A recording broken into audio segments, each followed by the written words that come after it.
Hey everyone, happy Friday. Glad to have you here. We got through scary Halloween. I hope everyone had a great time, great night. If you had your kids out trick-or-treating, hope it was a lot of fun. We're into November, and it's a long stretch home to end off the year here for for 2024. Just another 2 months in it. I wanted to jump in here because we've been talking a lot about being on the cusp of a real run here, and it's about time. Lots of people said that for years and years building up, but it really seems like it's culminating. And I just went through the Rolodex and thought, you know what, who we need to talk to is someone who's been at this for a long time, decades worth of experience, the chief investment officer and president of AlphaNorth Asset Management, Steve Palmer.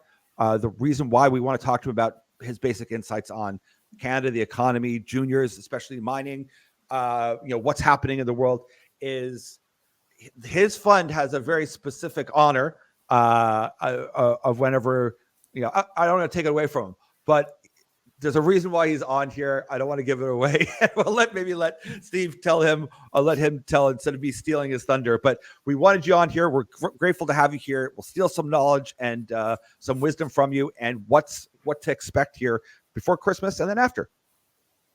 Well, thanks for having me on, Andrew.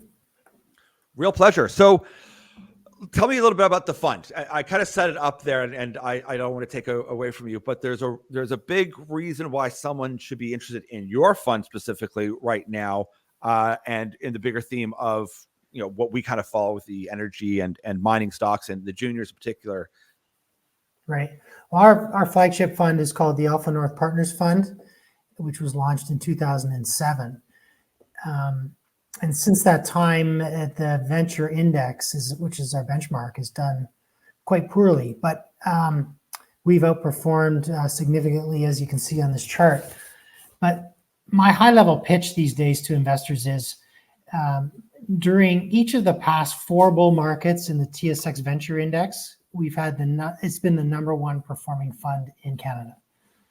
So I believe that where we are today, we're at the cusp of a new bull market, and there's several things that point to that occurring. The last one you see there on the chart was 2020 to 2021, where the junior stocks did very well. But since that time, the market's down about 75%, the junior market, and it's been about 3.5 years. So I think the time and magnitude are in place, and the stage is set for another bull run.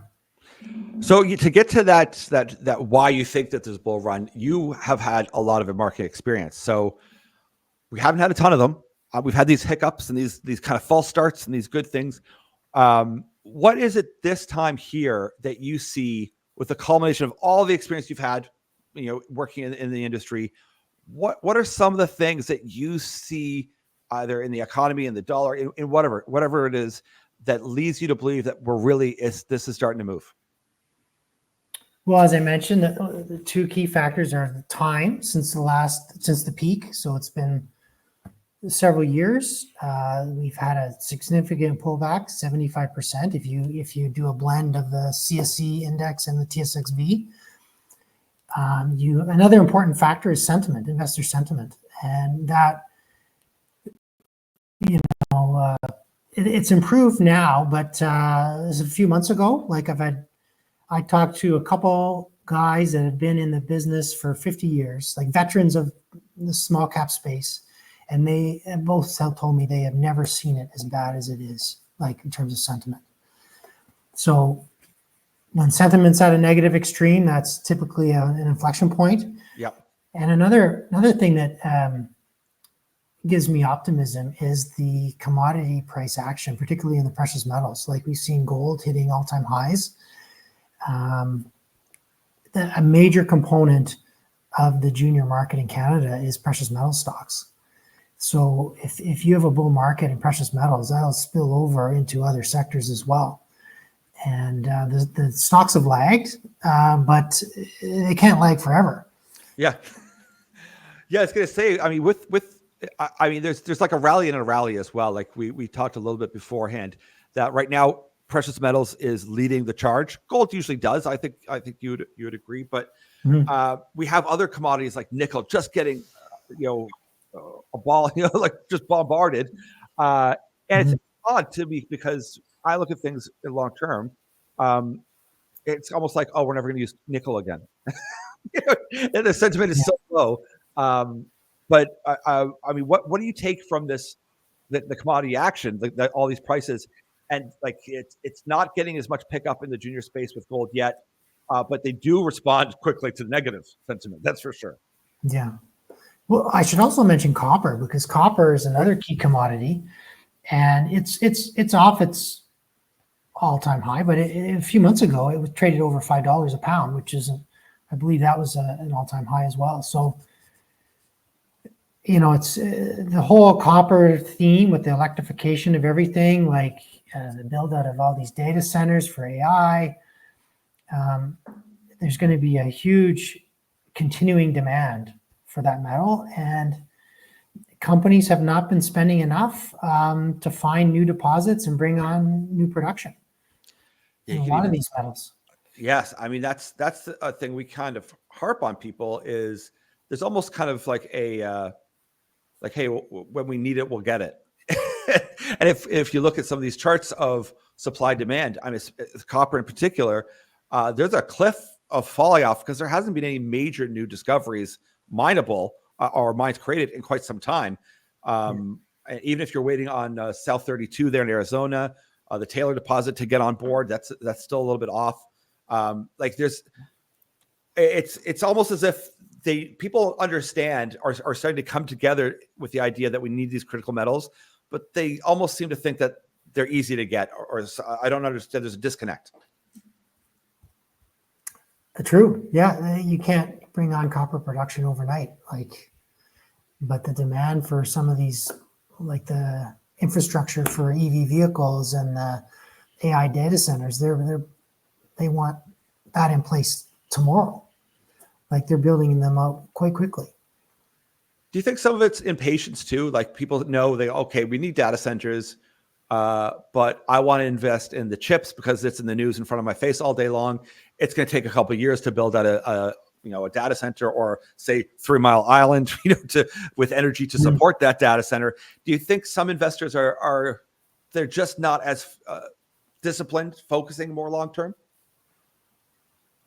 Well, everybody these days seems to be so short-term focused. Like it's very frustrating. Like, that's a lot of the private placements are getting done now. It's all going to investors that are trying to cut the warrant often. And so almost everything you buy through a broker will go trade below deal price. And that never used to occur in a decent market like 15 years ago. Like deals would be at a discount, you buy it, and they'd be up like 20-30% right out of the gate. Yes. Do you feel that like the market isn't supporting as much? Like 20 years ago, there's probably much more of an active retail market. Do you think that's kind of died down a bit? Do you think there's a way of reviving it, breathing fresh air into it? Do you think there's, would it take a change of kind of business plan as far as the government of Canada? Like, what do you think might help to stir that up? Well, yeah, the volumes on the venture exchange have been very low. In fact, in recent months, they've been at record lows, like back to when it started in 2001. So that also is a reflection of the sentiment, just no investor action. I think the retail investor's been hurt by the whole cannabis bubble. Yeah. So there's a lot of investors probably still have some of these things on their books at cents on the dollar. So when we're talking kind of about economic growth, everyone always talks about China, and it's funny because they always assume that all of commodities have to do with China. Now, I'd love to get your point of view on that. Is how much economic growth do you think is impacted by the resource sector? And then, of course, kind of under that caveat of the West trying to pull back some of the processing or some of the say pathway to critical metals, or even just gold. Not even just the critical, the base metals. Yeah. Well, I agree. You can't rely on a lot of these critical metals on China. Like it needs to be a diversified production. You need some domestic supply. That's another factor too. Like the Chinese government just announced a few weeks ago a stimulus package, and that's very supportive of commodities. In fact, the last bull market in commodities was largely driven on the strength of China. What do you think with, say, like the strategy to identify some like potential survivors? Like there's a lot of junior companies. I think you could probably wipe away a lot of them fairly quickly. But what are some of the things that you looked at, like during a downturn, that you like to see? And not mentioning any names, but just like some things that, like a couple things that you're like, listen, if I want to identify a good junior that has potential, I need these couple of things. What are something you could share to someone to get their brain kind of culminating and getting on side with, if they're even on the right path? Yeah. Well, I'm always attracted to companies that have something unique, like things like very high grade. I like to focus more on good jurisdictions, like North America, for example. Companies that have decent shareholder base with management that has significant ownership, guys that have had a good track record, have the ability to raise money. Often it's required that they need to pivot and do something else. If one thing's not working, they shift and focus on a different commodity. So those are obviously pretty good. I mean, we always encourage people that, like we just had Carl from Mining Hub on, and it's a great site where you can see a lot of data. They send out a daily like assay report, and it's a great source for someone to go do some of their own research. And I encourage that if someone is very interested in the space, they really enjoy research, they want to really kind of dig in. One of the reasons we wanted to have someone on like yourself is that you can have a prepackaged, like you've already done the work. And we're never going to ask you what's in the fund or anything like that. That's not what we're here for.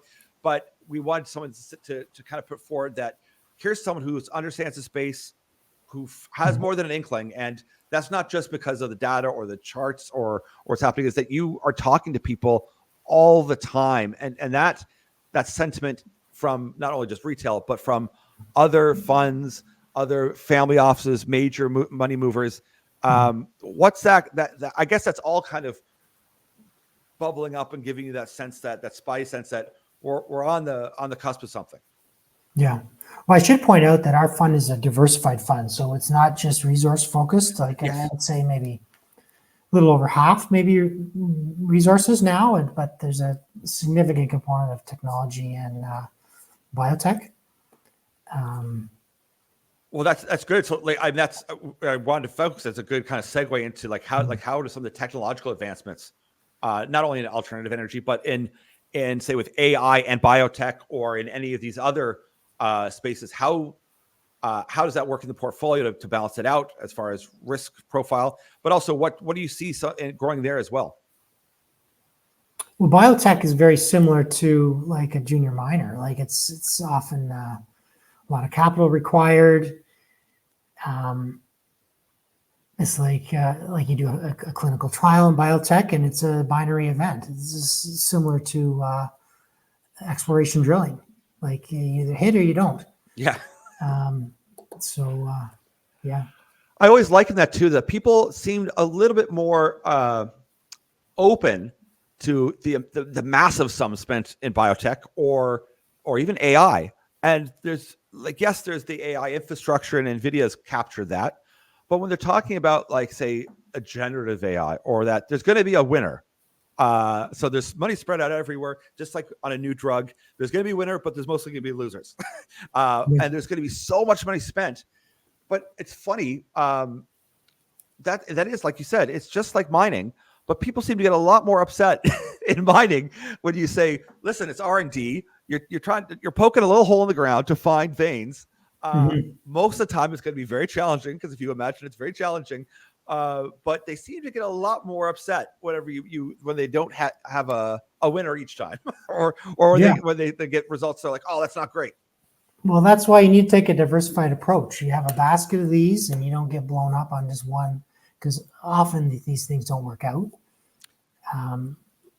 And like in clinical trials on the biotech side, like I've seen trials fail and management would try to put a positive spin on it that, oh, well, we didn't have it designed properly. We're going to redo it based on this or whatever. And same thing happens in mining. Like, oh, we drilled this anomaly, but we didn't get deep enough or some excuse, right? Management's always got to put a positive spin. Sure. So, That's tough for people to decipher too, because say you have a thesis, you test it, and it gives you like an inkling, like, oh, we think we're onto something. It's tough because you're going to have a stock pull back. You have to raise more money now, and that's it's tough for people because I guess it comes back to then if you've got the team and they have strong backers, they're going to get another chance at it. They're convincing. They've got a reputation. The money believes them. The market believes them. That doesn't happen all the time, though. No. So, what are some things here, like in regards to biotech? What do you see as a theme that seems to be really kind of exciting you right now? Well, I focus on small cap, and the small cap component, like in Canada, they're down and out like most of everything else. We do a little bit of US listed biotechs, and our focus has been on companies that trade at less than cash value. So that kind of protects our downside a little bit. If you can buy, like some of them are like half of cash. Wow. Plus they have decent pipelines for potential new drugs. So that's the way we've been playing it. So I think the small cap biotechs have gone down a lot, just like the TSXV, and there's a potential for a big recovery there. What that's people want to know like when's a good entry, when's timing and everything else. It's been challenging here for the average Canadian. I mean, there's no doubt. I mean, inflation has hit, interest rates have hit. Do you think that like it's a matter of there being like an overall like leadership change? I don't want to talk about politics or anything, but like some sort of new business plan to put forth and say, listen, this is what we're doing. This is the path. Because it seems like sometimes even when I look, I go, well, I don't like, as far as Canada, like what are we doing? Like, I don't understand. Like, what's the path forward here? We know we're in an energy transition, but there isn't enough agreement. There isn't a clear cut exactly how we're going to get there. And also, like, there's lots of positive. We see, especially like Quebec, Ontario, certain provinces really putting out the message towards, especially the critical metals, building up a battery kind of thing. But it's just also not flowing down, I guess, to the retail as much. Or maybe once again, it's just the. What do you think? Is it just the I don't think there's any particular policy or any particular event that needs to happen to start a bull market. Like, okay, yeah, good. The framework is there. We're down 75%. We're several years in. Commodities are starting to move. Sentiment has been terrible. All those things. China's stimulating. It just will start to happen. There'll be some wins in the space, and we've had a few that have been multi-baggers already in the past year on the resource side, like turnaround stories. And retail investors will start noticing and realize, wait a minute, I missed that, or I sold it way too early. I could have had like 5 or 10 times, and I only got a double. And they'll start chasing returns. At the end of the day, it's human nature to chase returns. And it'll just have a compounding effect. Yeah, that uranium run like last year, which was great, and this I was kind of hinting at the cyclical nature within the cycle as well. What's your thoughts on uranium? Because I've heard lots of analysts say that was a good like bump, but there's more to come. What's your thought? Are you very bullish on uranium? Do you think there's a big story, or is it? Right. I'm not particularly bullish on uranium there's many commodities you can invest in, like oil and gas, copper, gold, whatever. Uranium would not be at the top of the list for me.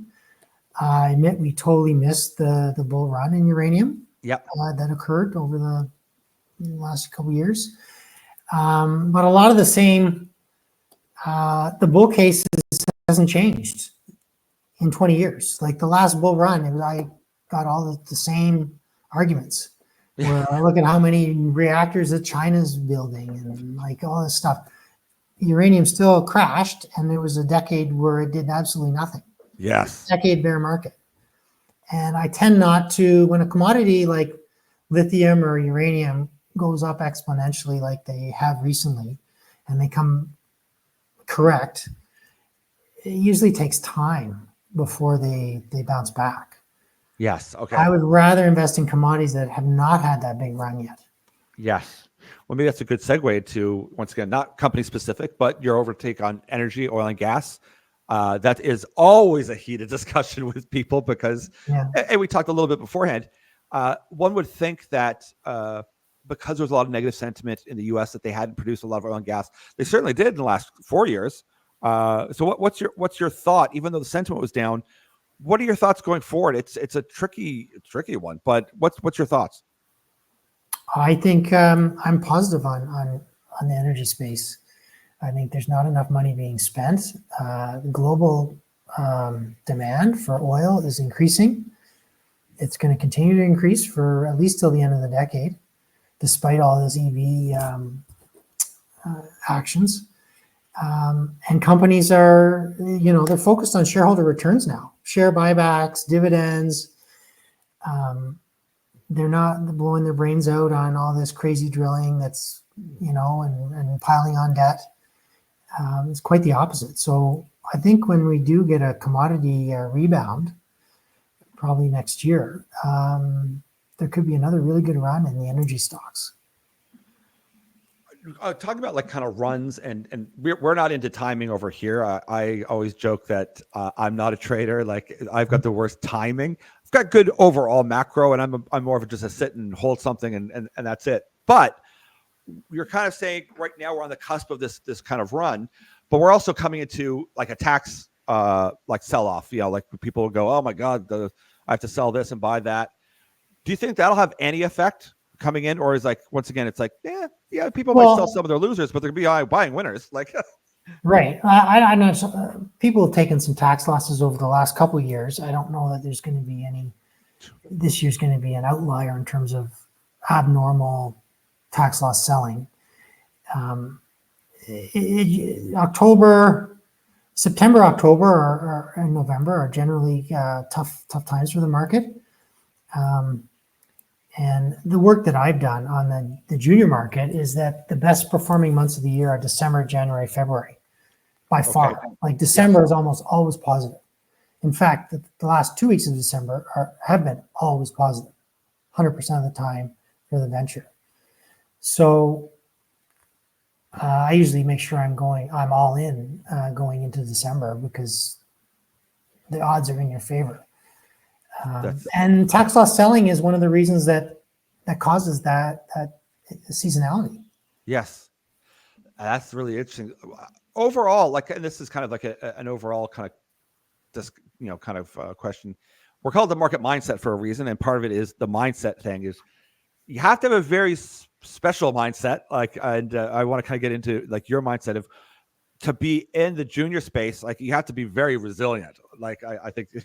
That's obvious, but what is it that attracted you to it? Because there is a lot of, like you said, these gaps of pain and then boom, a spike up. That's not for everyone.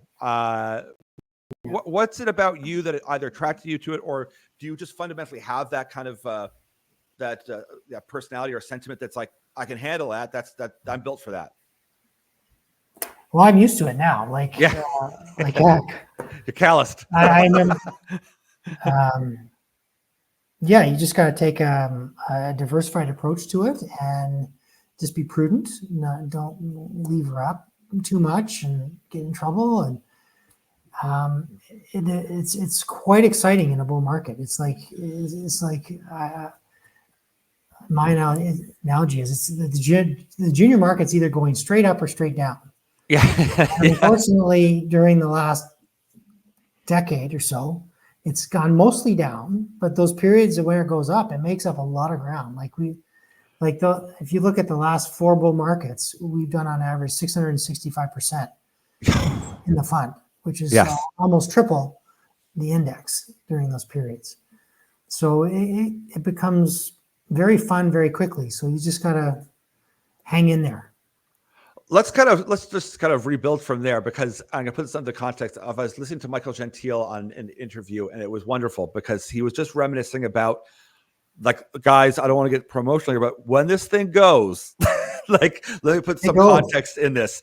And so kind of maybe give us a bit more kind of stories maybe, or something where, once again, not company specific, but like, oh yeah, no, this is what it looks like all ships raised, but then the good ones, like give us some sort of context. So if someone goes, okay, what are you talking about? Like, double, that's like, most people, that sounds amazing, but like, you're talking something else.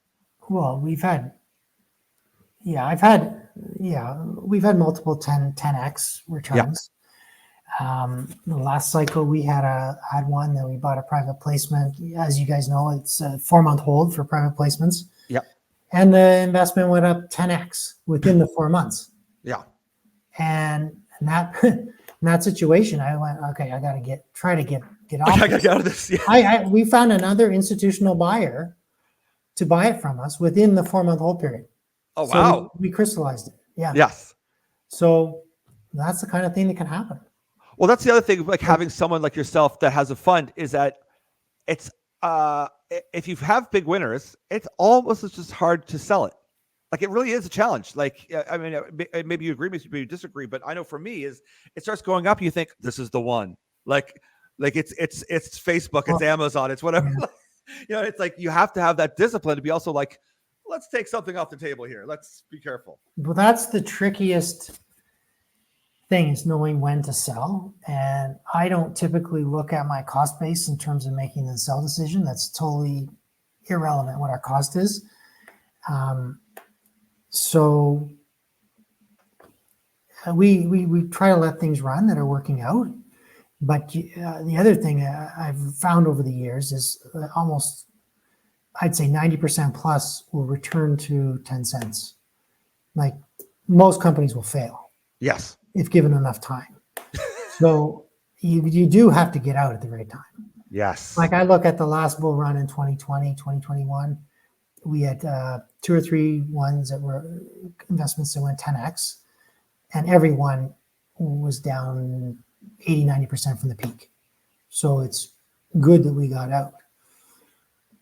Is that a function of them, like the news just didn't flow, or is it just enough people go, this is good, I just don't see, like, the momentum stops? What is it that it is? Is it, or it's just a failure? It's just expectations just get too high, and things take longer, and some macro event spooks the market, and it just, once the momentum turns, like, it's hard to pull it back. Yeah, that's what we use, technical analysis a lot, and I'd say it's most useful on the sell side. So it's